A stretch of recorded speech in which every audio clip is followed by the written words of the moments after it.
Derrière les murs de la Casbah, chapitre 12. Le viol. La fille de nos voisins d'en face avait du mal à dormir et pleurait tout le temps. Personne ne connaissait la cause de son comportement. On avait beau lui demander ce qui l'avait mise dans cet état, en vain. Ses lamentations durèrent des jours et des jours. Chacun interprétait à sa façon l'état de la petite.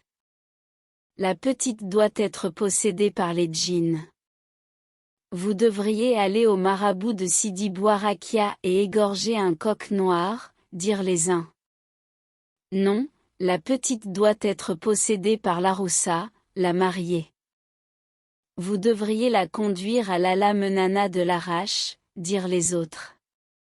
Pas du tout, c'est à Sidi Larbi Gaïlan d'Azila où vous devriez la conduire. Ma nièce Gaïlana retrouva tous ses esprits grâce au Saint-Homme et à sa baraka. Ma marâtre, quant à elle, avait une plus grande imagination et en conclut que j'avais fait quelque chose à la fille. J'avais juste 9 ans et elle me prit pour un violeur. Je n'ai jamais pu comprendre pourquoi la marâtre m'avait fait baisser le pantalon et s'était mise à regarder mon zizi avec des yeux interrogateurs.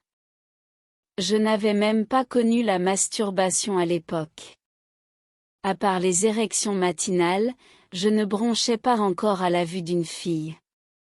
Ça peut faire des dégâts quand c'est gonflé ? Demanda la marâtre à sa vieille comme si elle était tombée des dernières pluies. Absolument ma fille. Willy, cria la marâtre. Regarde cette petite chose qui bouge comme un ver de terre. Faisait-elle la sainte devant sa vieille ? J'allais connaître un peu plus tard des relations comme tous les enfants de la campagne. Les brebis, les vaches, les mules, rien n'échappait aux petits paysans en chaleur. C'est là où j'appris ce qu'était l'orgasme. Je voyais les jeunes paysans accrochés au derrière d'une chèvre ou d'une vache avec des yeux à demi clos et la bouche grande ouverte. Je ne réalisais pas au début le pourquoi d'un acte pareil. J'entendis parler d'un rite sexuel du nom de Oushka.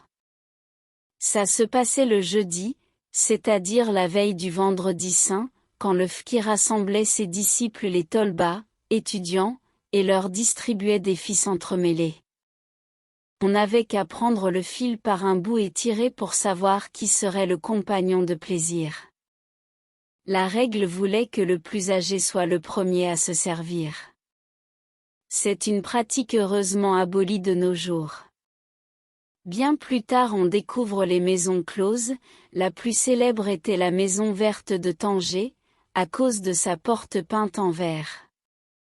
On descendait quelques marches et on frappait à la porte.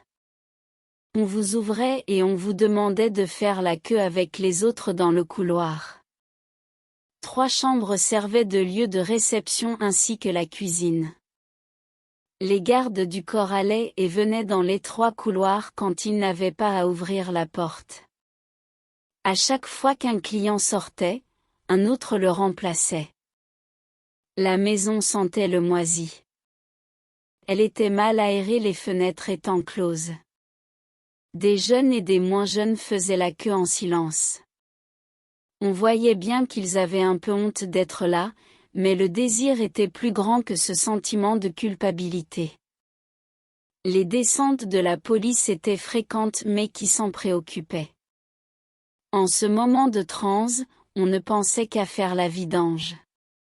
À chaque fois qu'un client sortait, tous les yeux se penchaient pour voir de quoi la pute de service avait l'air.